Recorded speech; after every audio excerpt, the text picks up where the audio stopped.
Добро вечер. Недела 22 часот. Време за емисија во Центар на YouTube. Јас сум Васко Ефтов, почитувани гледачи, а вие сте на вистинското место. Зошто? Бидејќи во наредните 60 на минути и вие и јас имаме право да знаеме вистината. Минатата емисија изглед не погодивме во Центар, погодивме во Епицентар. Повеќе од 120 постови и твитови на оној олош на Facebook и на Twitter, односно на социјалните мрежи.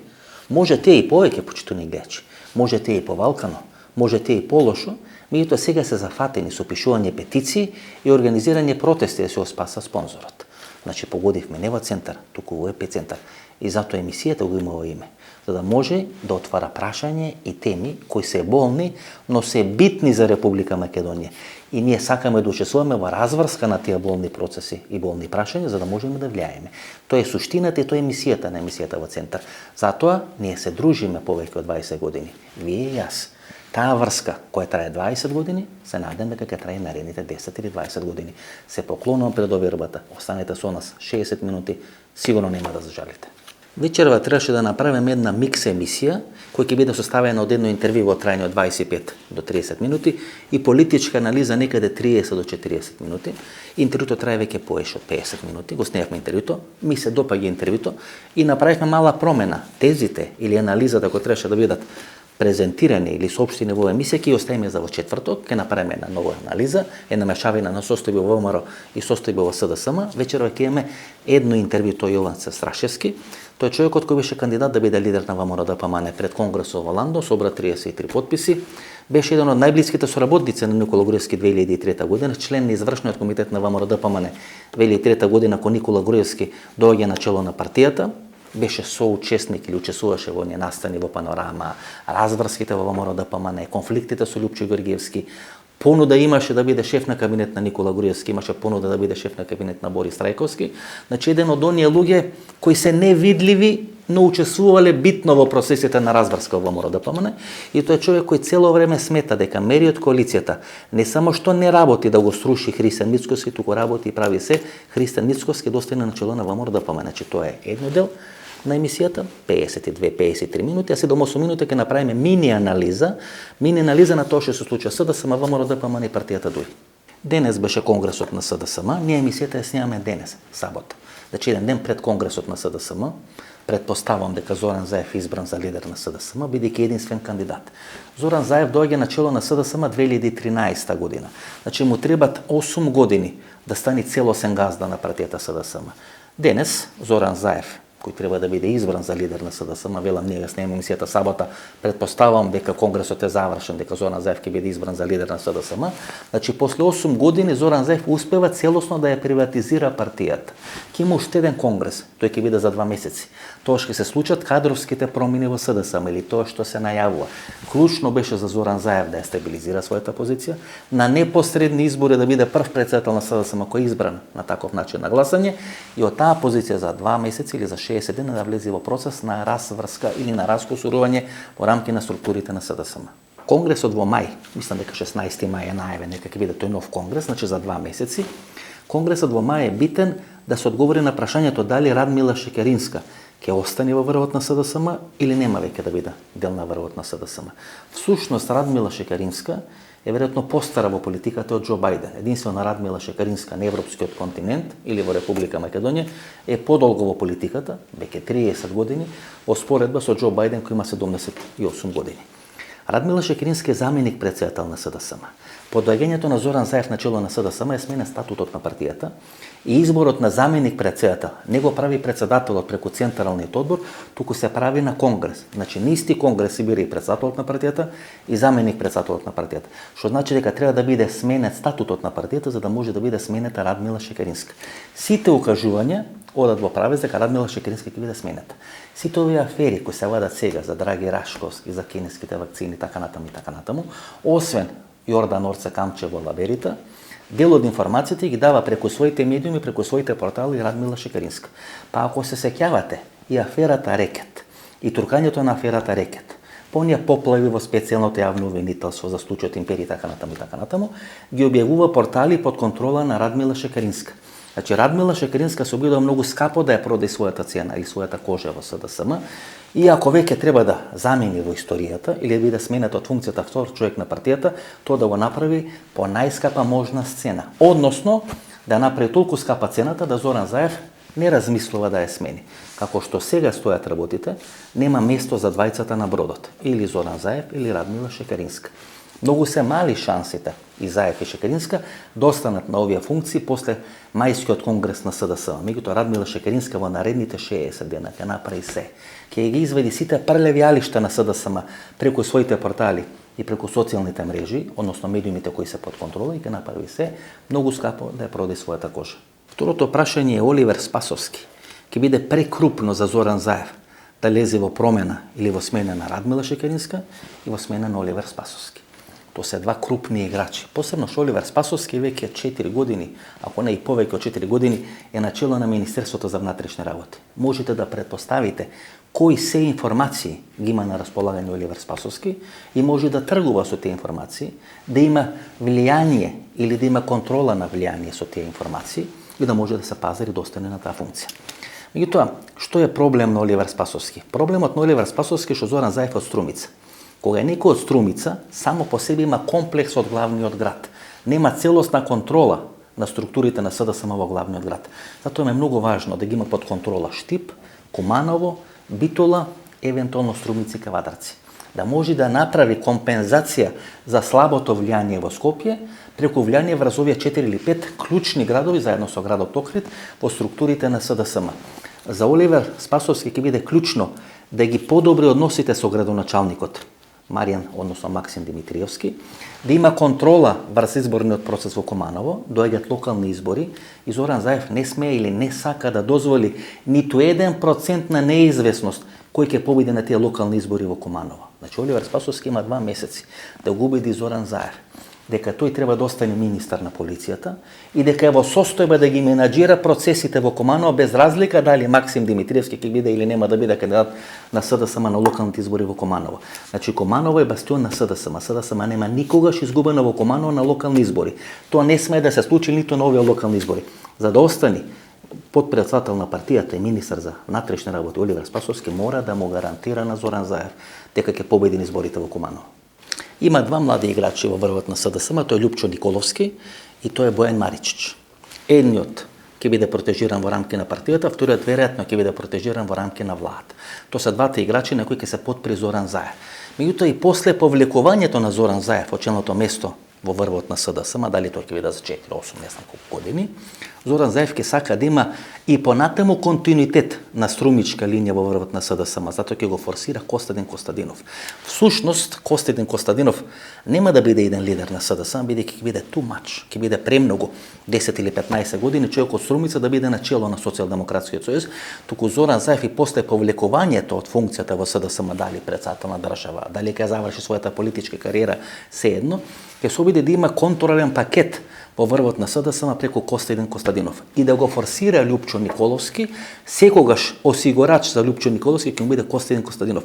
Тоа ќе биде разврската, затоа Костадин Костадинов ќе биде постепено форсиран во врвот на СДСМ до позицијата подпредседател, можеби заменик председател ако не биде укинато како функција на конгрес на СДСМ, ќе се игра на картата Љупчо Николовски, а ќе се игра на картата осигурач на Љупчо Николовски преку Костадин Костадинов. Тоа е сегашната состојба на терен. Тоа не дека нема да се смени за 4 години, во моментот така стојат работите. Ќе бидат форсирани 3 млади играчи: Бојан Маричич, Љупчо Николовски и Костадин Костадинов. Ќе мора пак да направи мала ограда. Радмила Шекеринска е мачка со 7 животи. Кога после изборите на 15 јули сите ја прежалија Радмила Шекеринска, таа успеа да се спаси. На 5 минути пред соопштување на владата, на тогашниот или сегашен владин кабинет, Радмила Шекеринска не беше министар за одбрана. Министар за одбрана беше Љупчо Николовски. Всушност Зоран Заев требаше да го репризира моделот на Бранко Царенковски од 1996 година и да ги спои во една личност функцијата министар за одбрана и функцијата генерален секретар. 96 година Бранко Царенковски тоа го прави со Благој Ханџиски. Знаете, кога вие имате министар за одбрана и тој е генерален секретар, тогаш можете преку армијата да завршувате многу работи, мало патче да се направи, да се асфалтира, да се вработи, да може да се помогне и така натаму и така натаму. И тоа што Бранко Царенковски го направи со Благој Ханџиски 1996 година, Зоран Заев сакаше да го направи со Љупчо Николовски. И тоа беше така до 5 минути пред соопштување на владата. Тогаш Радмила Чекаринска влегува во кабинетот на Зоран Заев и се менува. Останува министар за одбрана. Затоа велам, Радмила Чекаринска е прежалена, но таа сепак е мачка со 7 животи. Ке видиме што ќе се случи на конгресот во мај оваа година. Односите СДСМ и ВМРО ДПМН. Една структура на СДСМ го преферира Тимчо Муцунски. Тоа не значи дека ние сега ќе ги намалиме шансите на Тимчо Муцунски, бидејќи кога ќе кажете дека една структура на СДСМ го преферира Тимчо Муцунски, веднаш се намалуват шансите и лекциите, се обезвреднат акциите на тој човек во структурите на ВМРО ДПМН. Една структура во врвот на СДСМ го преферира Тимчо Муцунски. Друга структура го преферира Никола Поповски. Таа структура можеби е помокна како функции, како власт, но по бројно структурата која сака да биде Тимчо Муцунски, да се влезе во еден процес на нормализација на опозицијата, на нормализација на односите помеѓу власт и опозицијата, го преферира Тимчо Муцунски. Другата структура го преферира Никола Поповски. Ке видиме што ќе се случи во таа партија. Одложен е мери од конгресот, тоа се очекуваше, нема делегати, и после апсењето на Сашо Мјалков и таа казна 12 со Кромит, беше јасно дека мериот нема кондиција да го направи тоа. Гледате кој радост е во структурите на Христијан Мицкоски, па партиско соопштение, па радување на социјалните мрежи. Па тие гревови изгубија во Ново село. Изгуби од Боро Малборо во Ново село, има 6 изборни порази и сега се радува дека ја победиле мери од коалицијата. Ние во интервјуто со Јовица Страшевски анализираме дека мери од коалицијата цело време помага на Христијан Мицкоски. Така да ова е некоја бура во чаша вода. Вие всушност славите победа над одредена коалиција која цело време е ваша логистика. Никола Тодоров ќе го анализираме во следната емисија или во наредната емисија во недела. 2 пати додовме, се договоривме за интервју, 2 пати го одложи интервјуто. Се надам дека трета среќа ќе собори храброст, ќе се појави на интервју во емисијата во Центар. Треба да му поставиме многу тешки прашања, треба да одговори на многу прашања. Дали бил со Никола Груевски, дали имал средба со Никола Груевски, кај била средбата со Никола Груевски, како ќе се хуманизира, како ќе го надмини тој впечаток или таа етикета министер за смрт и така натаму и така натаму, што де факто сака и зашто е турка коалицијата со Зоран Заев, кој стои за него, од каде му се делегатите. Значи има мноштво на прашања кои сакаме да му ги поставиме на Никола Тодоров, нема да ја кажуваме во емисијата за да не може да се спреми. А всушност можеме да му ја кажеме, што ако се спреми. Сите доаѓале спремни на интервјуто во Центар или во емисијата во Центар, па заминувале така како што заминувале. Меѓутоа Никола Тодоров во моментов треба да испорача одредени резултати, да испорача кон Калето, да испорача кон Зоран Заев. Всушност тој се обидува да тргува со влијание. Бил прв човек на Републичкиот изборен штаб на ВМРО ДПМН, се фали дека учествувал во сите најголеми победи на ВМРО ДПМН во незината историја, а не располага ни со 30 делегати. Знаете, ако вие сте прв човек на Републички изборен штаб, имате на располагање пари, логистика, медиуми и не направите 30 своји делегати и морате да дојдете да го молите или Никола Груевски за делегати или да коалицирате со мери од коалицијата, тоа значи дека вие не сте обаволе функцијата така како што треба. Тоа значи дека вие не сте за прв човек. Можеби ќе ме изненади, можеби ќе е добар лидер на партијата, можеби ќе стане лидер на партијата, не знам, меѓутоа малку сум скептичен. Ако вие имате целата логистика и сите ресурси на располагање, а немате ни 30 делегати, сегашни делегати, кои може да ве поддржат и да бидат дополнителна вредност или ДДВ на бројот на тие делегати на мери од коалицијата, тоа значи дека вие сте биле лош прв човек на Републичкиот изборен штаб. Односно, вие сте биле добар прв човек на Републичкиот изборен штаб, бидејќи Груевски ви ставил на располагање. Ви ставил на располагање армија, ви ставил на располагање полиција, ви ставил на располагање избирачки спискови, ви ставил све на располагање. И вие тога сте победиле на избори, па на такви избори може и баба ми да победи. Затоа го чекаме Никола Тодоров. Се надам ќе прифати, ќе биде добро интервју ако прифати. Имам две дилеми. Значи велам нема да правиме анализа, само две дилеми. Ако Никола Тодоров и во своите интервју на Телма телевизија, во своите колумни за Дојче Веле, сака да се дистанцира од мери од коалицијата, не сака да присуствува на средби на мери од коалицијата, не сака да го гледат во друштво со членови на мери од коалицијата, а оди во Будимпешта со белгиски бизнисмен, во придружба на белгиски бизнисмен оди во Будимпешта и се среќа со Никола Груевски. Зоран Заев е 20 спаси од таа лепенка на Сашо Мјалков што му беше закачена. Од таа краста политичка, во една политичка конјунктура го кажам ова, кој беше закачена дека тој прави танге фрајање со Сашо Мјалков, едва успеа да се спаси после бегството на Сашо Мјалков од таква етикета. Замислите сега да го прими во влада Никола Тодоров, кој оди да бара поддршка од Никола Груевски, да му бидат ставени на располагање делегатите или пратениците под контрола на Никола Груевски, за да влезе во коалиција со Зоран Заев. Па тога Зоран Заев ќе треба да го амнестира Никола Груевски. Значи Зоран Заев едва и се спасува и го става во затвор Сашо Мјалков и сега треба да има друг товар кој ќе му биде натоварен преку Никола Тодоров, а тоа е дека Никола Тодоров ќе може да влези во каква таква коалиција со Зоран Заев со поддршка на Никола Груевски. Мислите дека има логика, почитувани гледачи? Да сум јас на местото на Никола Тодоров не би бил толку оптимистичен. Знаете, имаше две ситуации. Кога Никола Груевски напушта функцијата премиер на македонската влада, него го заменува Емил Димитриев. Кога Никола Груевски ја напушта функцијата председател на ВМРО-ДПМН, тамо го заменува Христијан Мицкоски. Ако два пати Никола Тодоров е пуштен из вода, тогаш која е шансата или која е веројатноста дека тоа нема да се случи трет пат? Затоа велам, ќе биде многу комплицирано. На Зоран Заев му треба поддршка, му е неопходно проширување на коалицијата, му е неопходно проширување на бројот на раце или бројот на прсти во парламентот или во пратеничките групи, но тоа да го прави повторно со поддршка на Никола Груевски, мислам дека ќе биде масакрирана политичката сцена. Не само тој, во пакет со него Тодоров и целата структура. Ако Зоран Заев каже дека е неопходна коалиција по германски модел помеѓу СДСМ и ВМРО, односно чесните членови на ВМРО-ДПМН, тоа може да се случи на два начини, почитувани гледачи, да има конгрес и на конгресот да биде изгласана недоверба на Христијан Мицкоски, па тие да се спора, да се карат како ќе бидат печатите и кој е вистинско, а кој не е вистинско во ВМРО-ДПМН, или тоа да биде направено преку отцепување не на пратеничка група или на делна пратеници на ВМРО-ДПМН и да биде направена реприза на тоа што се случи 2005 година после конфликтот на Никола Груевски и на Љупчо Ѓоргиевски. Меѓутоа, што и да се случи, тоа ќе биде многу јалов процес, тој процес не може да трае. Затоа е многу веројатно дека СДСМ ќе сака, ако резултатите и бројките на анкетите тоа му го дозволуваат, да направи во пакет со локалните избори предвремените парламентарни избори. Тоа го повторувам веќе неколку месеци, бидејќи Зоран Заев, ако сака да се кандидира на функцијата председател на Република Македонија, тогаш треба да ги раздвои председателските од парламентарни избори. Ако председателските избори се случат 2024 година, тогаш таа влада што треба да ги организира тие председателски избори треба да владе до 2025 година. За да владее власта на СДСМ до 2025 година, мора сега да има предвремени парламентарни избори. Бидејќи изминатите 30 години искуството ни вели дека таа партија и таа коалиција која е на власт, таа го дава и го избира председателот на Република Македонија. Ако Зоран Заев сака да го смени Стево Пендаровски на таа функција, тога СДСМ треба да биде на власт 2024 година. И останува партијата ДУИ. Ги гледате што прават тие несреќи од ДУИ. Оди Артан Групи во Косово и Вели Бујер Османи, министер за надворешни работи, оди во Шпанија и преговара Шпанија да го признае Косово. Едва и ги нормализира односите со Белград и со Србија и со Александар Вучич, и тие сега им пикаат со прст во окото на србите на Александар Вучич.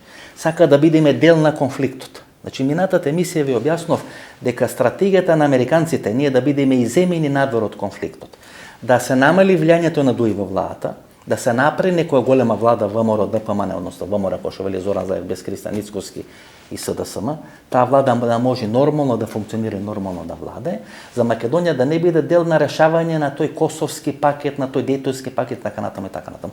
Што при партијата ДУИ? Намерно е пика Македонија во тој косовски пакет. Намерно сака да ги заостри повторно односите со Белград и со Србија. Можеби на србите тоа им одговара.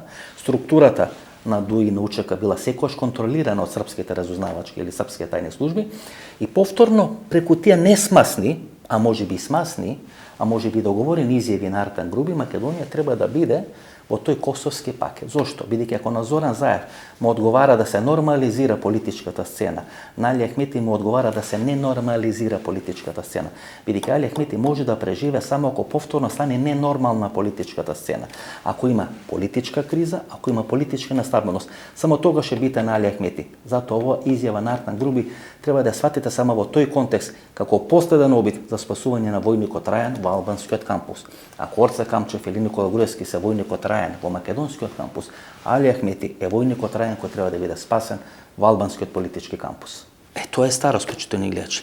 Реков ке направам мини анализа 5-6 минути, испадна 18-19 минути. Тука завршуваме со анализата. Треба да остане нешто за четврток и наредната недела интервју со Јовица Страшевски. Јовица Страшевски, човекот кој сака да биде лидер на ВМРО-ДПМН. Со обида на конгресот во Ландово, се откажа во последен момент, имаше повеќе од 30 потписи односно потписи на делегати кои му дадоа поддршката на Конгресот во Орландо, вели сега располага со многу повеќе потписи. Ајде да слушнеме што има да каже Јовица Страшевски. Добро вечер, Јовица Страшевски. Добро вечер. Како да ве представам? Јовица Страшевски, јас сум по професија адвокат, член на ВМРО ДПМН и со гордост го кажувам тоа. Вие требаше да бидете Мицковски пред Мицковски. Може ли така да ве дефинира? Можеме така да го почнеме разговорот. Јовица Страшевски, кој требаше да биде Мицковски, пред Мицковски да знае дека треба да биде лидер на ВМРО ДПМН.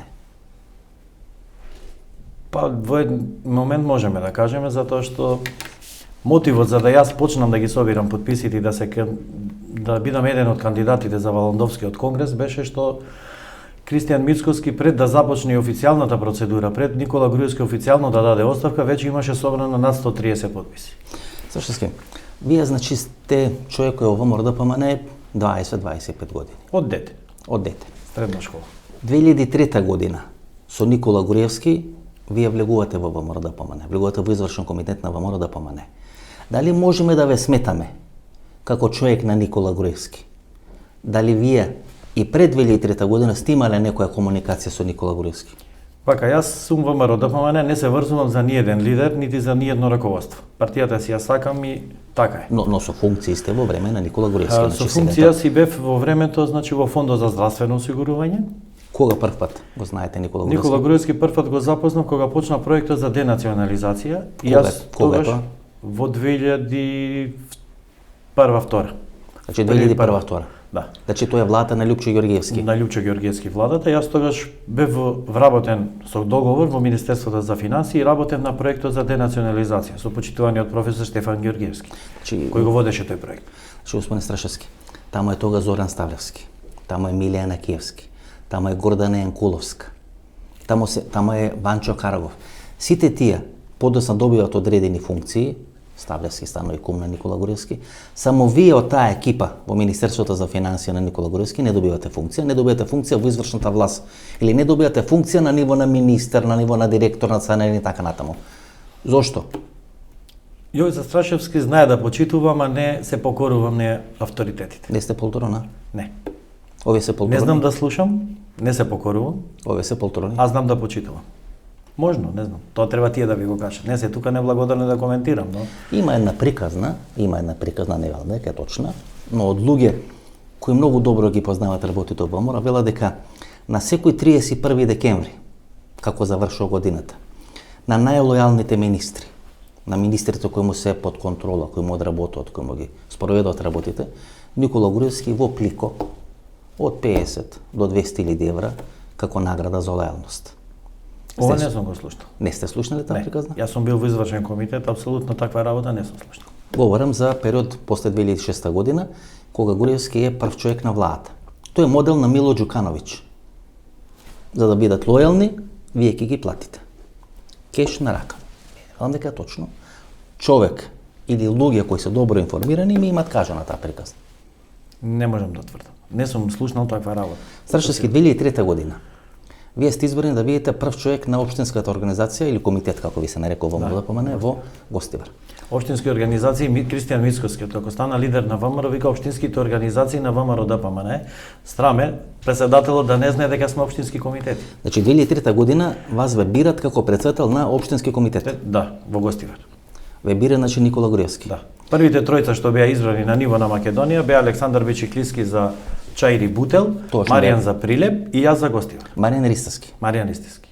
Само вие останавте непознат, гледате. Бечиклиски подоцна се станал портпарол на ВМРО ДПМН, Маријан Ристовски 2 или 3 мандата градоначалник на општина Прилеп. Вие не направивте таква кариера.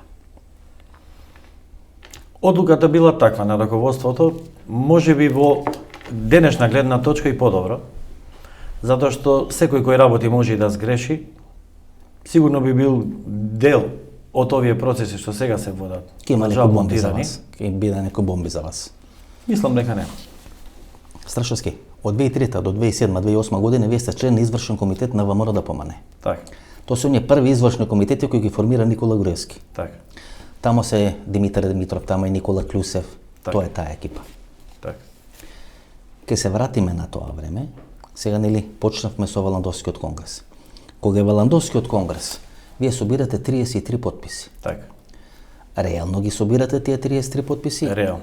Имате докази за тие 33? Да, сите тие се дома кај мене, ги имам.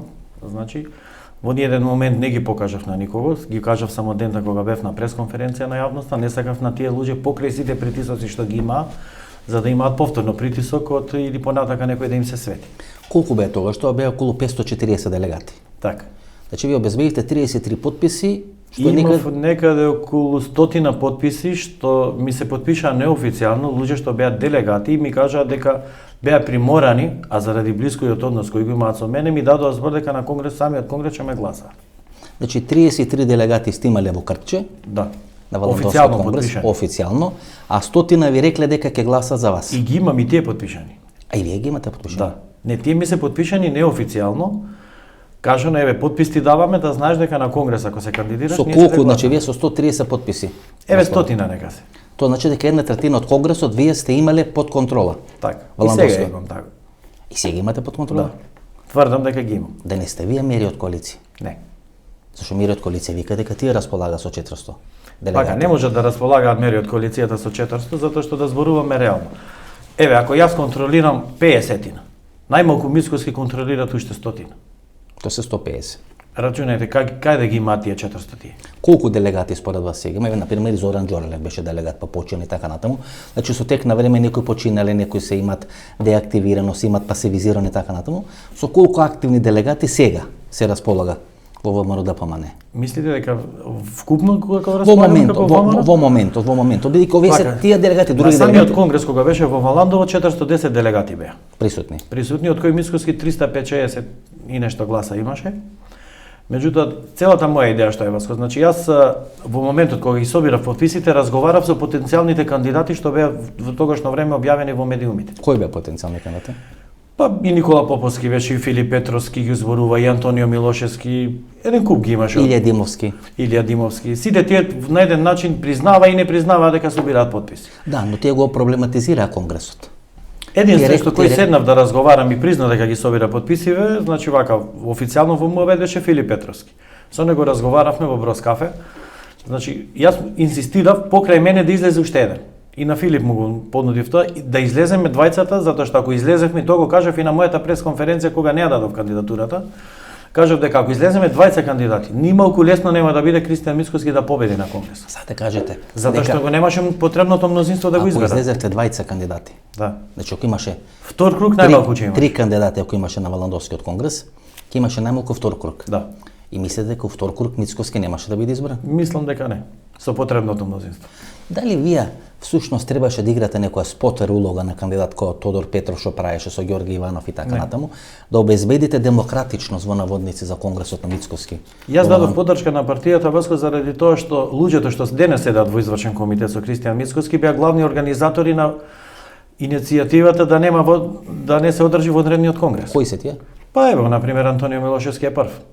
Дали вие имавте комуникација со Антонио Милошевски пред конгресот во Валандо? Бев повикан од Антонио Милошевски, значи ми побара на телефон и ми кажа дај еве ако треба и ќе те поддржиме ние, ти да видиш утре лидер, само поддржи иницијатива. Јас му кажав 15 години не сме се слушнале и не знам зошто би ти верувал во идејата да ме повикаш. Зошто Страшевски се откажуваат од конгресот во Валандо, ако имате 33, ако велите уште 100 ви дале подписи неофицијално, зошто би се откажале?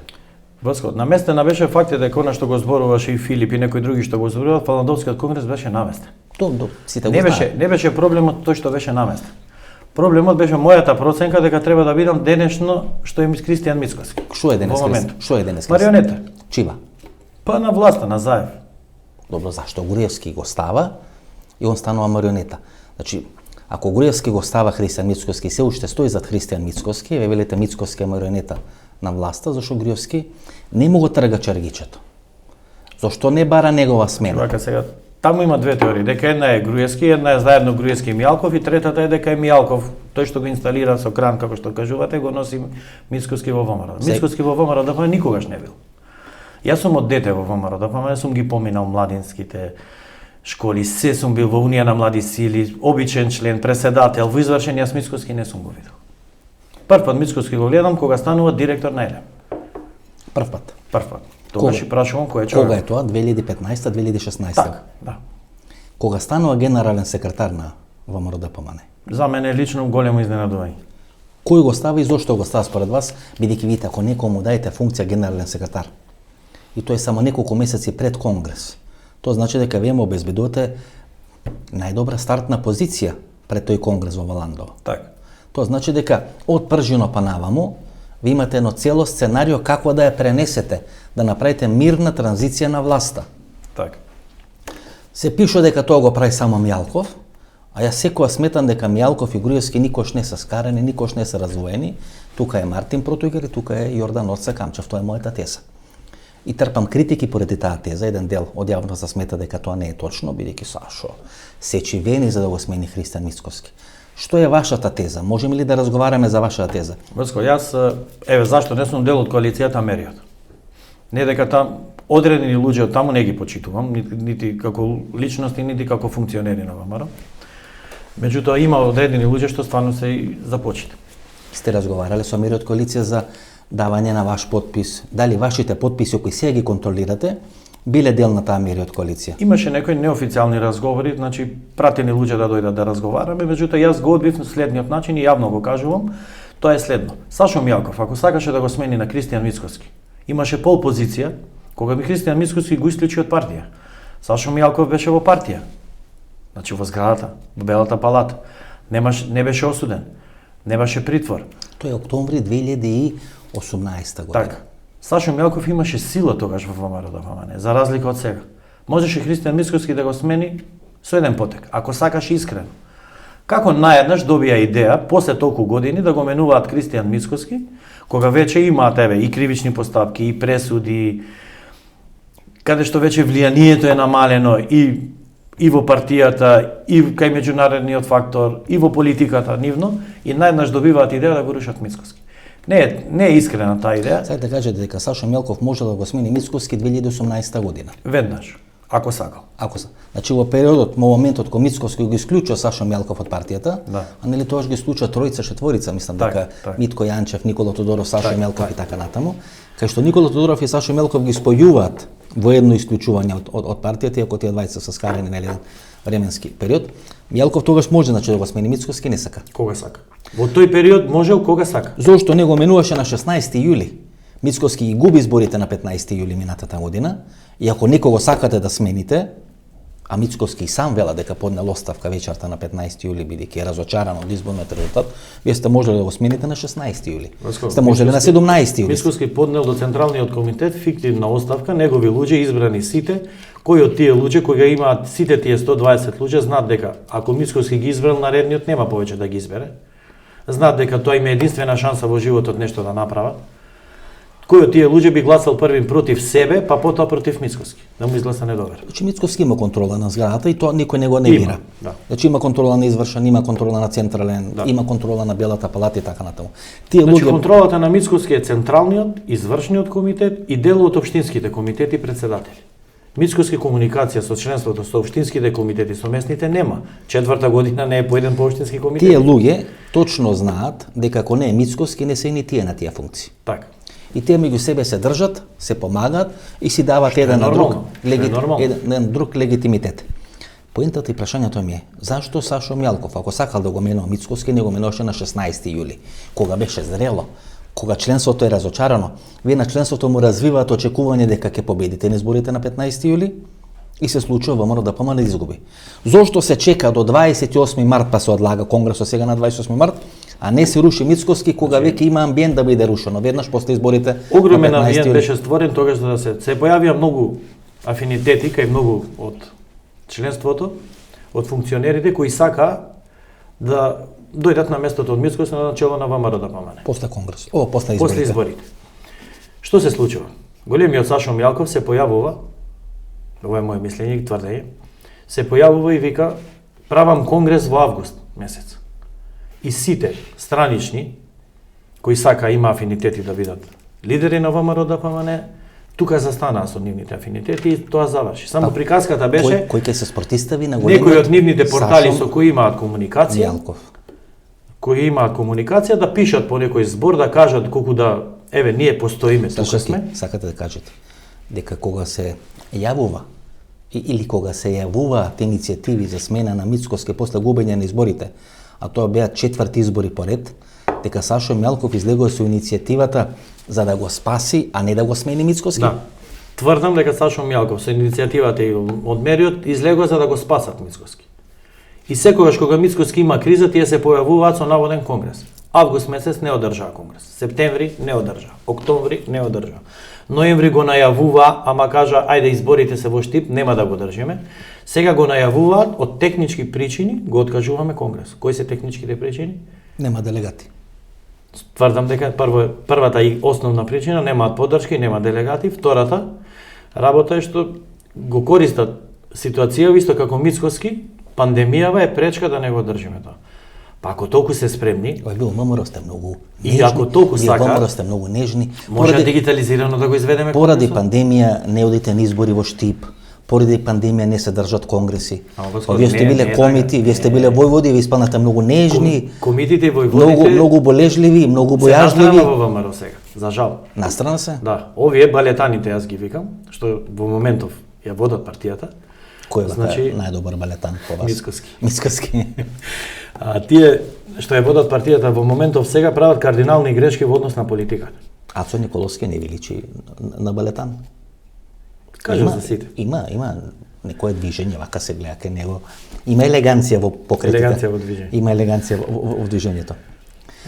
Јовица, Кристијан Мицкоски значи најави дека браникот на Македонија последната шанса на Гоце Делчев е Штип. Штип. И го За да пушти. потоа каже, не одам заради пандемијата ја продадовме Македонија заради корона. и во тек на пандемијата Мицкоски организира протести во Штип со возила. А чекай, За цената ако на немаме ние за цената на јаболката и на сливите. така, и ако ние сега заради пандемијата го губиме Штип кој е браникот на државата, а потоа правиме со возила протести во Штип, која е логиката некој да верува дека заради тоа не сме Кој биле го на избори? измислува Христијан Мицкоски? Чиво дете е Христијан Мицкоски? Вие велите не сте знаеле дека не станал прв човек, не е ли? Така, од тогаш го прв пат го видов, имаше и интервју, мислам за TV24 беше. Пред сведоци Никола Тодоров ми кажува дека во моментот кога станува генерален секретар, тој проверува и не може да го види во евиденција Христијан Мицкоски. Го нема, тврдо.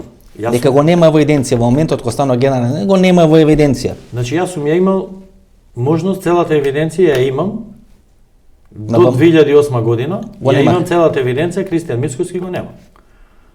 Меѓутоа можам да кажам дека и како што Тодоров беше веден од основачите на Унијата на млади сили наметнато, истото е со Мицкоски. Тодоров не бил во основачите на Унија на млади сили. Откако стана министер го измислија тоа со филм. Тоа се све наши деца. Деца на УДБА, која е наша судба, нели? И УДБА и ВМРО, односно КОС и ВМРО, секогаш некако одат рака под рака с Рашевски. Како Петок и Сабота, како брат и сестра се. Гојко Јаковлевски и Џо Петревски се тужеа на суд за ова дека ВМРО го основала УДБА. Значи Џо имаше, мислам, некој интервју напишано, а та имаше една книга Киро Кипровски пишувано, како автобиографија, мислам за... Имаше се туже. Да, се тужеа по суду и го докажува тоа. За мене беше првпат кога го слушнав тоа, стварно и Гојко понижувачко и... Гојко Јаковлевски е брат на Мане Јаковлевски. Да. Тоа се тие познати, нели, позната фамилија Јаковлевски, кај што цела диаспора оди во тие некои кафани во во Хамбург Во или Берлин. во Берлин. И службите наши имаат комуникација со нив. Добиваат информации така натаму и така натаму. Значи многу луѓе тоа го кажуваат.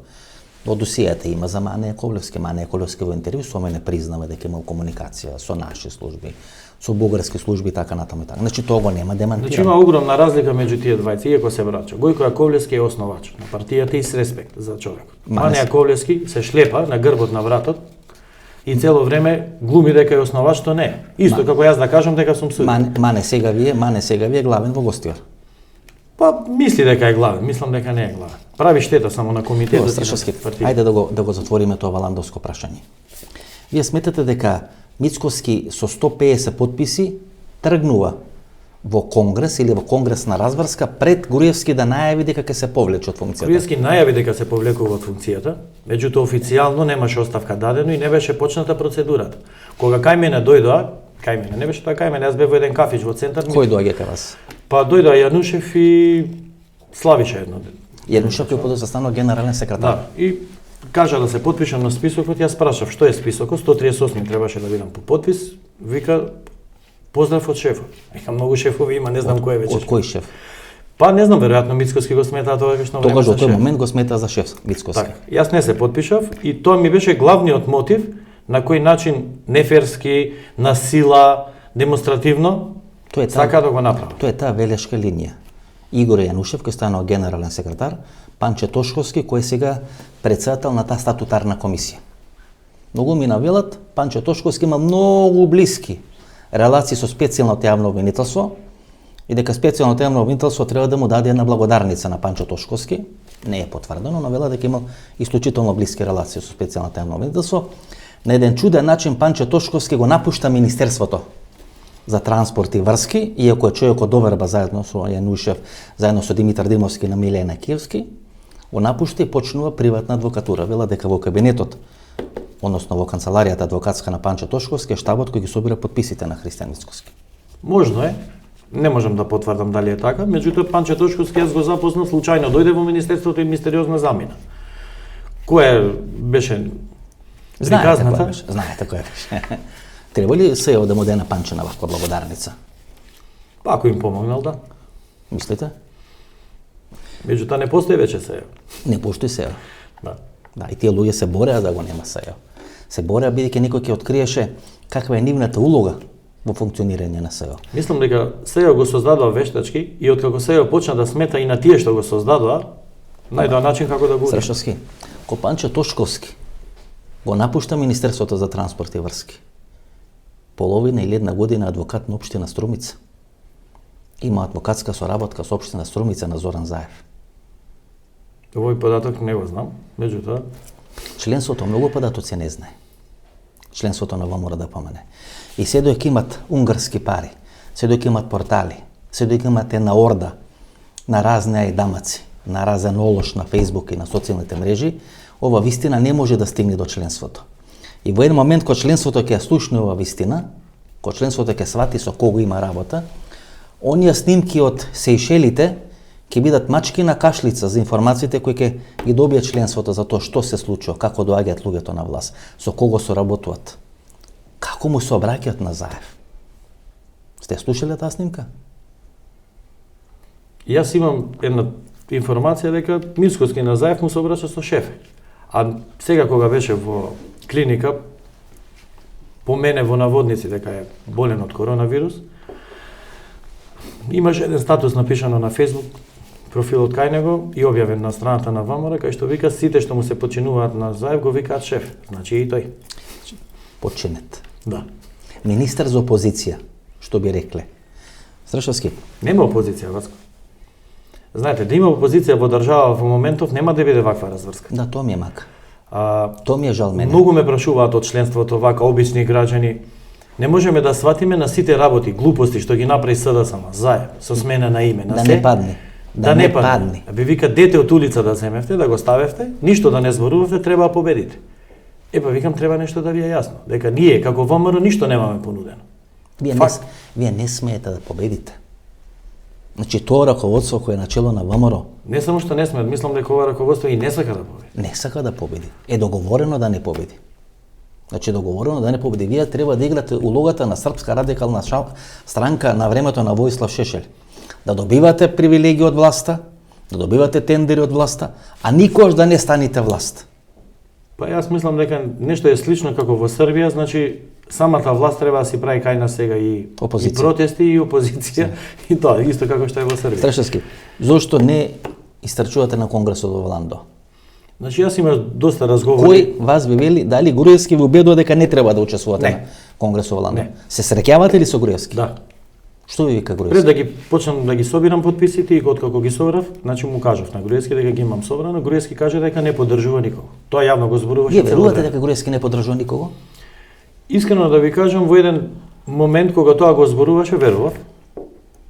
Меѓутоа, сегашната приказна е дека Сашо Мијалков го турка. Меѓутоа, не верувам дека е 100% Сашо Мијалков во приказнава сам, за да Мицкоски го истуркаат, односно го донесат. Има средба. Ако Кристијан Мицкоски, ова што го кажавте, го донесува за генерален секретар и за 6 месеци стануваат лидер, нешто е тука договарано.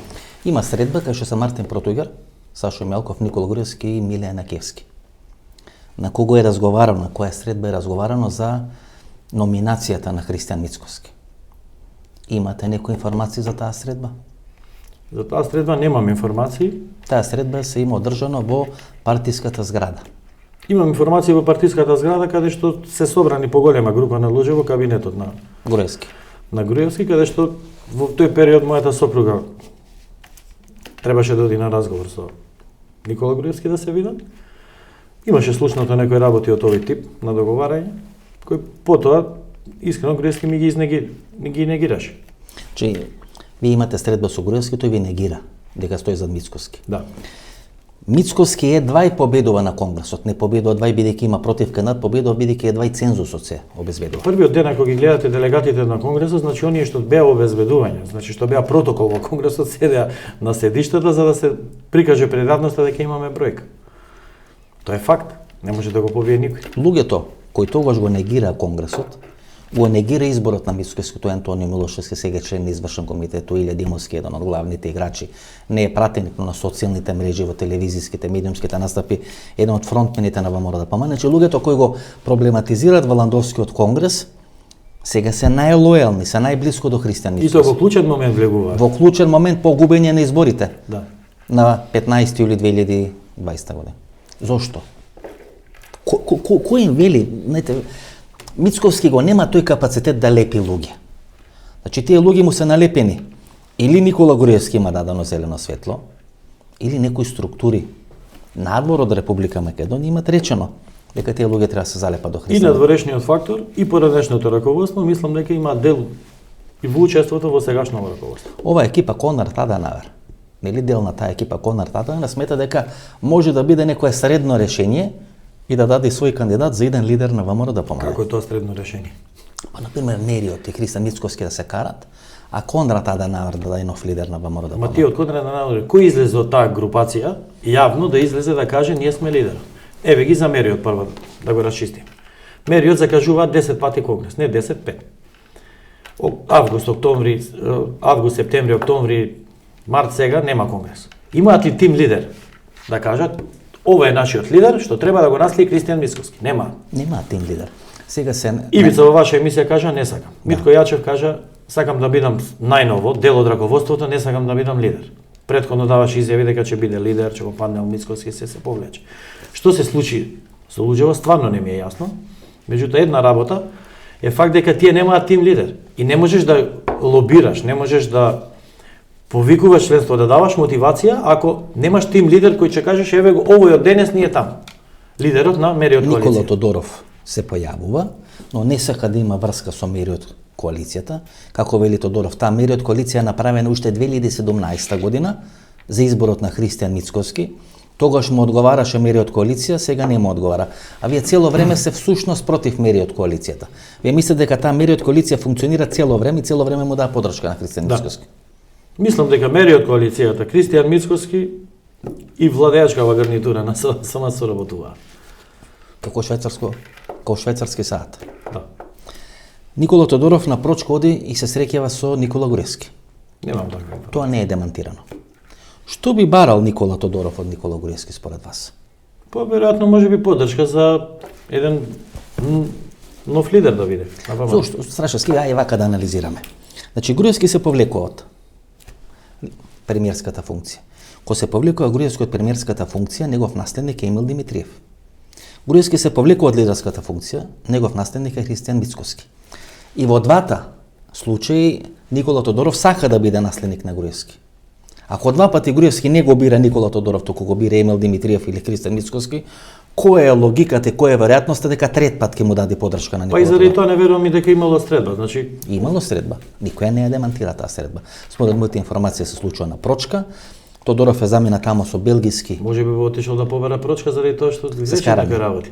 Има ли сгрешено? Можеби, не знам. Мислите дека Треба Тодоров, да ги прашам. мислите дека Тодоров има сгрешено или Тодоров го има спроведено целиот процес од пржино до бегството на Груевски за да може да биде обезбедено бегството на Груевски? Дали Тодоров е дел на тој тим, на таа екипа кој има обезбедено се да има мирно примопредавање на власта и Груевски да може да замени во Будимпешта? Факт е дека по промена на име. целото раководство беа и се под огромен притисок. Заради предметите, јас себе дел од предметите како адвокат ги работам на ОЦЕО, меѓутоа таму нема случај. Вие работите оној случај што е на Фијат Сановски. Да, и шамарите од центар бе. Значи вие два случаи водите. Така. Таму нема дела. Тоа е се измислено. Имате комуникација со Груевски? Да. Имав, значи јас бев адвокат на Груевски кога се одрекувавме тужбеното барање против Зоран Заев. Со Груевски имате комуникација Да. лична, политичка или само за случаите? Не, само за случај. И добро, не сте упомалија поддршка на Не. Груевски? Ако викате дека Мицкоски го вика шеф е Зоран Заев. Значи јавно ви кажувам дека нити од Сашо Мјалков, нити од Никола Груевски, нити од било кој од претходното раководство не сум побарал, нити ќе побарам поддршка. Во мисијата што сум трнат. Како се разделивте? Како се разделите со Никола Груевски? 2007-2008 година вие веќе не сте член на извршен комитет. Во еден временски период, иако тоа не е официјално, вие обавате функцијата организационен секретар. Јас ги вршив во ДПМН. Значи дојде една ситуација каде што Никола Груевски го представува дека е диктатор, дека секој што ќе се скара со Груевски го трга од извршен комитет и сите тие работи. А беше диктатор? Спрема мене не, за другите не знам. Тоа можам да го потврдам. Јас пред да си заминам од извршниот комитет, имав состанок со него, му кажав дека јас како Јовица Страшевски имаш бланко од мене оставка, во секое време можеш да ја активираш. Тоа го направив од причини што веќе извршниот комитет не беше извршен комитет, она што бевме 9-10 луѓе, туку стана форум. Тој периодот кога Сашо Мјалков и целата екипа влегуваат во извршен. Влегуваат во извршен. Колку луѓе влегуваат тогаш? Па од 10 на 40 скоро станаа. Станавте, значи, Тоа е форум. Како клуб за дебата. Така. И после излегува информација од по новинари, се чудиме од каде, по 40 луѓе, некој сигурно има комуникација надвор. Луица, вие сте, значи, 2003 година. 2004 година доаѓа до оној конфликт помеѓу Никола Груевски и Лјупчо Ѓоргиевски. Така. Што де факто се случува во партијата? За да дојде до конфликт помеѓу Никола Груевски и Лјупчо Ѓоргиевски. Видите, тога сте член на извршен, но ја обавувате функцијата организационен секретар. Па сте задолжен за трета изборна единица, сте задолжен за координатор во трета, бев координатор во пета, во шеста изборна единица, а ги вршев приемите во име на Никола Груевски. Значи бев овластен од како председател на партијата. Значи сте дел од најблиските. Сите што бараат прием да дојдат кај него, идеа првин кај мене. На оние луѓе што јас лично можев да им помогнам, така беше договорот со претседателот тогаш Никола Груевски, им помагам, останатите му давав известувања, тој кого мислеше да повика, повикуваше. Јовица, зошто не станавте шеф на кабинет на Никола Груевски? Па мислев дека во тој период не ми е место да бидам. Кој беше шеф? Беше Гордана Јанкуловска, Миле Јанакиевски и после Мартин Протучев. Значи, кога Гордана Јанкуловска заминува да биде генерален секретар, Миле Јанакиевски заминува да биде директор на Водовод, треба да бидете вие шеф на кабинет на Никола Груевски. Зошто не станавте? Па ви кажав, дека некој имаше некој работи што лично јас не. Кој лобираше за Мартин Протујгер да стане шеф на кабинет? Морам да потврдам за тоа Срđan Керин. Значи доаѓаше многу често во партијата додека Мартин не дојде. Значи Срđan Керин доаѓа често кај Никола Груевски, се дека Мартин Протујгер не стане шеф на кабинет. Па не одеше секогаш кај Никола Груевски. Значи доаѓаше во штабот и Никола Груевски секогаш и не го примаше. Кај кого одеше? Па идеше кај мене, кај некој од другите. Александар Николовски, значи Мартин Протујгер е еден од личностите од најголема доверба на Никола Груевски. Александар Николовски како ви доаѓа во партија? Значи вие сте од 2003 во извршен? Да. После расколот во 2004-2005 Александар Николовски го заменува Игор Гиевски на функцијата председател на Унија на млади сили на Александар Николовски во тој период за мене беше непознат како личност, зборувам. Кој го знае 18-19 години колку имаш? Така, дојде во партијата, беше презентиран дека е студент кој има добри интереси, мисли, програми, дека така, едноставно оставил добар впечаток кај претседателот, така го представи кога требаше да го бираме и го избра за претседател на Унија на млади сили. Кој лобира за Александар Николовски? Никола Груевски ги бираше.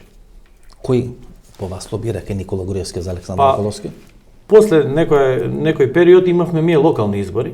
На тие локални избори Александар Николовски беше главниот промотор на Венко Шапкар да биде наш кандидат, односно да го поддржиме како независен кандидат. Како независен. Мислам дека е таа релацијата претходно Венко Шапкар и Александар Николовски. Да. Значи ве сметате дека Венко Шапкар го носи Александар Николовски.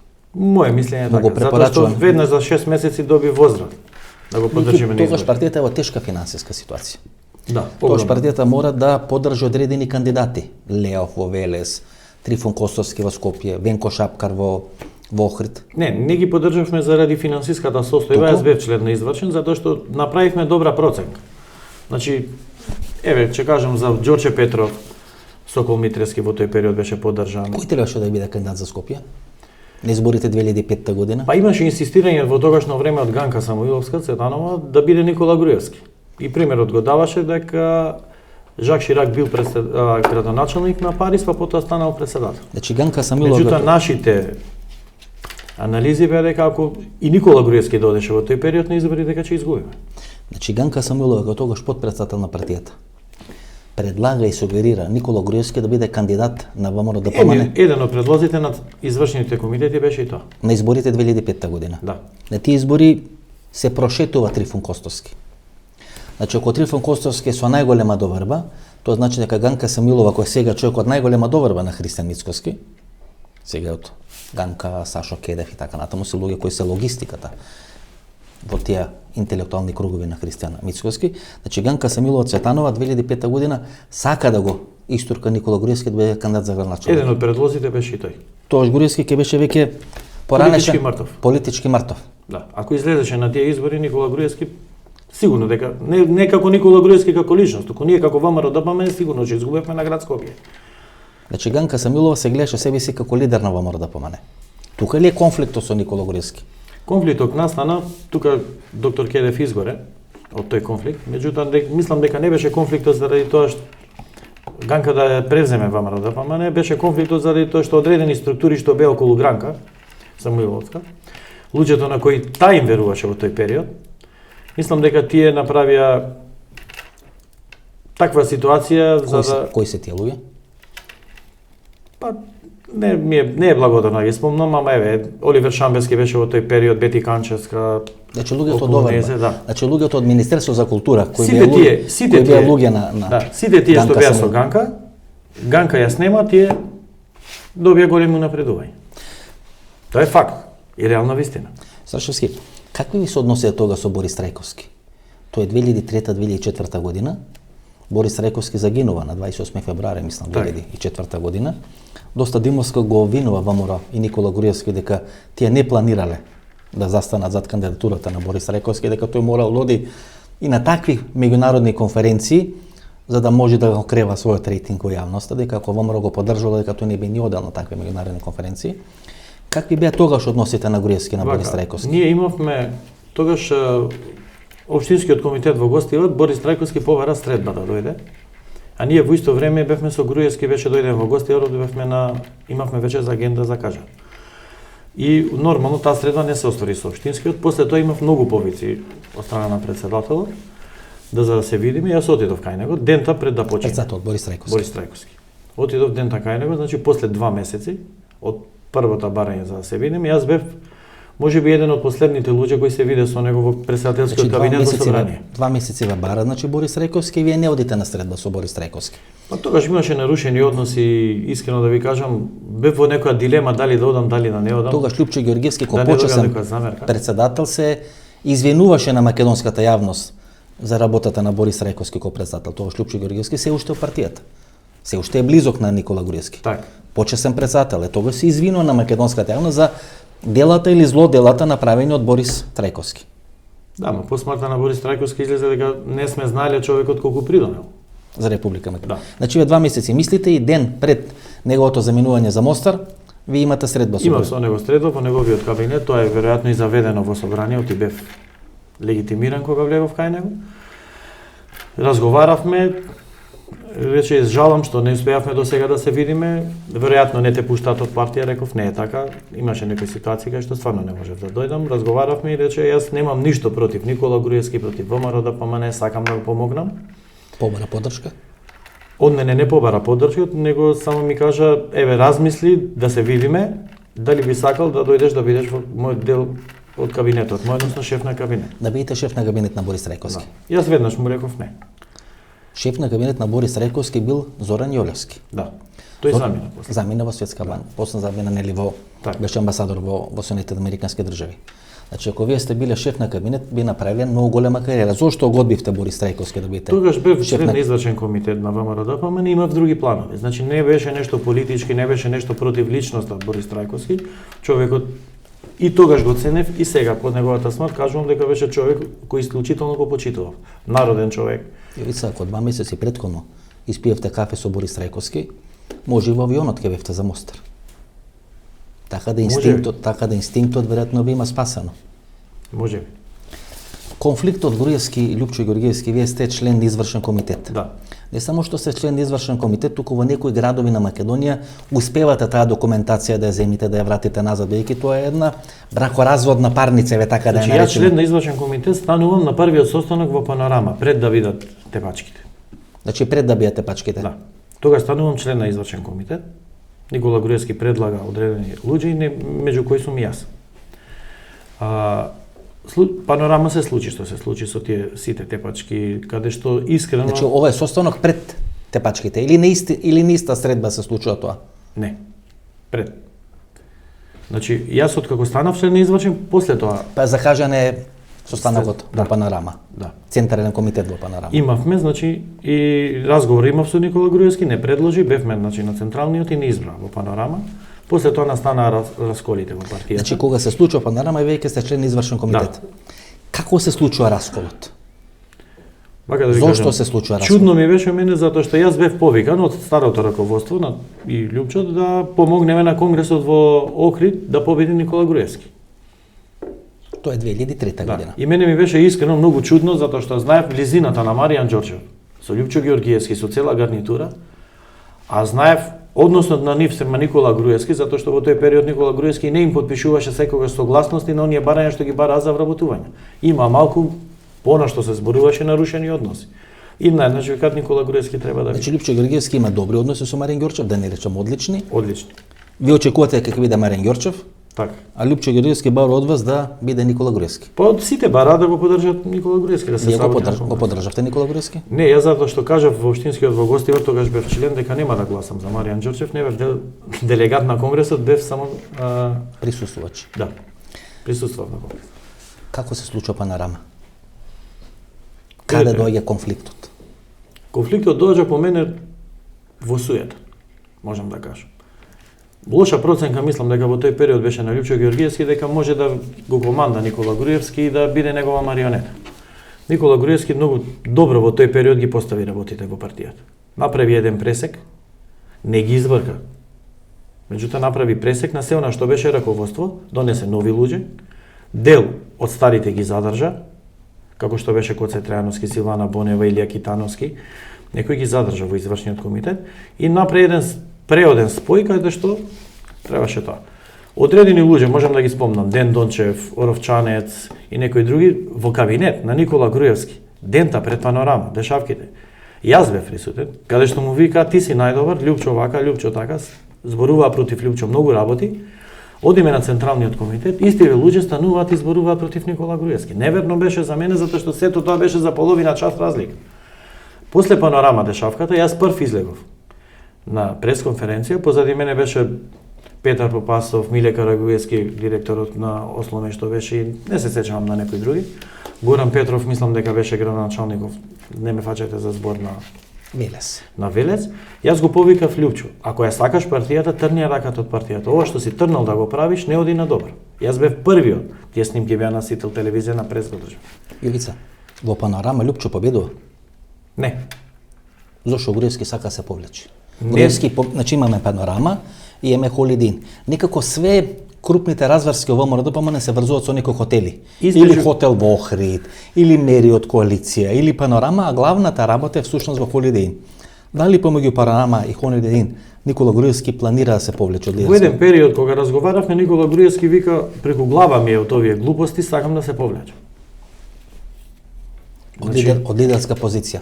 Да, затоа што стварно оние работи што ги правеа луѓето на Лјупчо Ѓорѓиевски беа вон сите мери Што играчи. ќе правеше? Каде ќе одеше Груевски ако се повлечеш? Па не знам, во тој период беше актуелно за него, можеби во Србија, го викаа таму како советник на владата. Значи Никола Груевски после Панорама, кој што е прекината, планира да се повлече.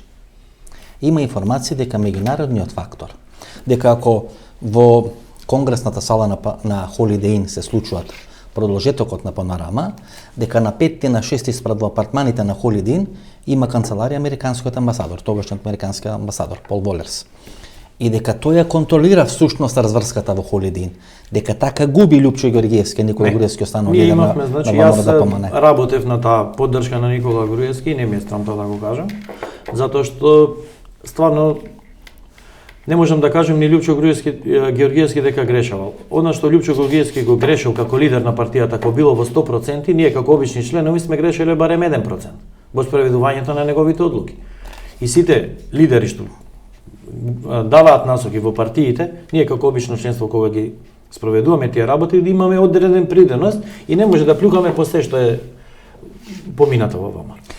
Јовица, каде се менува Никола Груевски? Каде оној Никола Груевски кој вие го познавате се трансформира во некој нов друг Никола Груевски? Ја губи ли контролата врз партијата? Од 2003 како што го знам од финанси, од 2001 кога работевме во финанси, до ден денес односот спрема мене, значи како лично што го познавам, не е сменен. Дали ја губи контролата во ВМРО? Меѓутоа мислам кога во извршниот комитет влегоа поголема група од 10 на 40 кога стана, мислам дека во тој период му беа наметнати одредени луѓе и заради тоа што по природа Никола Груевски е човек што сака многу да работи, и така беше, работеше вистина доста огромен ден од денот беше на терен. Заради своите обврски тие луѓе си наметнаа една своја политика во партијата каде што имаше недостапност на членството до Никола Груевски. Сега да кажете дека Сашо Мјалков, Мартин Протујгер, таа екипа која Мјалков ја носи во ВМРО ДПМН во еден временски период ја има контролата врз партијата? Да. Дека тие владеат со партијата? Мислам и дека во огромен дел и сега има Контролата врз контрол. партијата? Да. Што ќе се случува сега со ВМРО ДПМН? Ве велите дека Мицкоски не може да биде срушен на Конгрес. Не може. Како може да биде Мицкоски срушен, бидејќи вие велите дека Мицкоски нема да победи и не ни сака да победи на избори? Дел од луѓето што ги гледав, значи во иницијативниот одбор на Мерио, коалицијата популарно како што ја нарекувате, не ми е јасно дека не можат да сватат дека иако е највисок орган Конгресот, статутарно, значи статутот на партијата е регистриран во суд. Со самата судска регистрација тоа е закон. Тоа се правни разврски. Да. Вие сметате дека Христијан Мицкоски не може на ниеден конгрес да биде сменет. Како може да биде сменет Христијан Мицкоски? Не на ниеден конгрес. Значи тој може да биде сменет на конгрес, не на ваков со Мериот и не на таков како тој што го планира во октомври. Во октомври тоа се негови луѓе, како може Сите да се биде негови луѓе. Значи претседателот ги бира извршниот, централниот, местните, општинските комитети своји делегати пуштаат, сите се негови. Кој да се појави, ќе изгуби на конгрес. Со Никола, Тоа значи дека вие Мицкоски. сте трајно, како што сега сам беше 10 години во опозиција, како што сега ве слушам и ве разбирам, ВМРО треба да биде некој исти период исто во опозиција. Па од прилика да, може и повеќе. Ако остане Христијан Мицкоски, ние никогаш нема победиме на избори. Како вие може да го смените Христијан Мицкоски? Мојата размислувања се следни. Не Вие можеш. вие му правите протести пред Јас држав партиската пресконференција, зарада. да. Собрав повеќе луѓе од тоа што Христијан Мицкоски носеше на протести. И на прашање на новинарите зошто не се придружите на Христијан Мицкоски, викам ви личат и протести на најголема партија опозицијска со цела коалиција, немаат поише луѓе собрано тоа што јас држам денес пресконференција. Каде што го повикав, ако искрено ја сакаш партијата и ако искрено сакаш да победиме на избори, дај да собереме масовни протести, да застанеме пред влада да ја паднеме владата на Зоран Заев, тој тоа не го направи. Зоран Заев е свесен дека Христијан Мицкоски му одговара за вчера и за денес. Ама не му одговара за утре. Што е ова игра со Никола Тодоров? Нели Зоран Заев излезе рече дека треба да биде формирана влада по германски модел, каде што чесните членови на ВМРО би биле дел на таа влада. Кои се тие чесни членови на ВМРО? Тоа значи легитимација на осумината, дека осумината не е предавство, туку дека е чесен Што го патриот. слушаат него. Има ли купено Заев според вас луѓе кои се од пратеничката група на ВМРО? Виде да ви кажам, околу тие работи не можам да потврдам нешто, меѓутоа размислувањата мои се следни. Пратеникот во ВМРО знае дека повеќе више нема да биде пратеник или било кој друг. Лесно е од 40 пратеници, 50 на 5 да извлиеш. Кога тие ќе ги заработат тие пари што се спомнуваат во јавноста дека 200, 300.000 евра. 500 До 1 евра. милион, до 1 милион евра. кога ќе ги заработат? Еве да зборуваме реално. Значи Зоран Заев може да направи пратеничка група на ВМРО вистинска и да го стави Никола Тодоров како председател Па ако не на ВМРО вистинска, може да направат на ВМРО Народна партија. Некоја Да преминат таква некој кај Лјупчо, да. Моје размислување дека може така. Меѓутоа не му треба тоа на Заев, затоа што ние не сакаме да победиме. Гледате Кристијан Мицкоски која изјава дава. Не сакам да бидам премиер, прво е шпицен кандидат, па после вика не сакам да бидам премиер ако има еден заболен или починат од коронавирус. Значи треба да го молат Кристијан Мицкоски да стане премиер. Втората работа вика не сакам да имам мнозинство, ама барам техничка влада. Зошто бараш техничка влада ако имаш мнозинство? Формирај си ја владата, дојди до избори, па дади му на Заев техничка влада во моментот кога треба да му ја дадеш 3 месеци пред избори. Зошто ти треба техничка влада ако имаш мнозинство и цело време тоа се лаже. Значи смета дека Мицкоски не сака да победи. Не. Како ќе победите на избори? Нема да победим на избори. Како ќе осмислите? Јас мислам дека Кристијан Мицкоски нема да излезе на избори локално. Така? Да. Како што не излезе во Штип, нема и сега. Создаваат амбиент дека ако нема ова нели со тисоци на прст дека нема да излезат. Тоа е најава првично дека нема да излезе. Па сака да го пролонгира пописот за септември-октомври, па ако го пролонгира пописот за септември-октомври не може во ек на попис да има и локални избори. 100.000 потписи ги собраа наводно по улиците, ги малтретираа цело членство на ВМРО, излезите, подпишете се, и излага, го поддржувам потписот, сега попишувајте се. Диаспората. Диаспората се подпише. Ние што да правиме тука? Значи ВМРО ДПМН откако е начело Мицкоски. Се врати во собрание, после Никола Груевски ги извади претениците, тој ги врати. За двојазичноста разговараа во собрание, учествуваа, дадоа легитимитет на расправата, не гласа. Уставните измени исто, референдумот исто. Тоа што направи ВМРО ДПМН како опозиција на народот да му докажеме ние дека ВМРО ДПМН вистински работи спротивно од тоа. Во правото вика тоа што го премолчуваш, пречутно го одобруваш. Така е во ВМРО. Се што Заев прави пречутно премолчуваме со некои мали. Барем го наплаќате? Не знам дали го наплачам, веројатно некој го наплача, меѓутоа јас не го наплачам и нема така да биде. Некој убаво живее. Да. И сега двајцата што го поддржува се во затвор. Јордан Камчев и Сашо Мјалков. И едниот што го поддржува во Будимпешта. Секош преку тие тројци ви Јас имате. мислам дека сега веќе овдека е некои политички пресметки веќе се во прашање.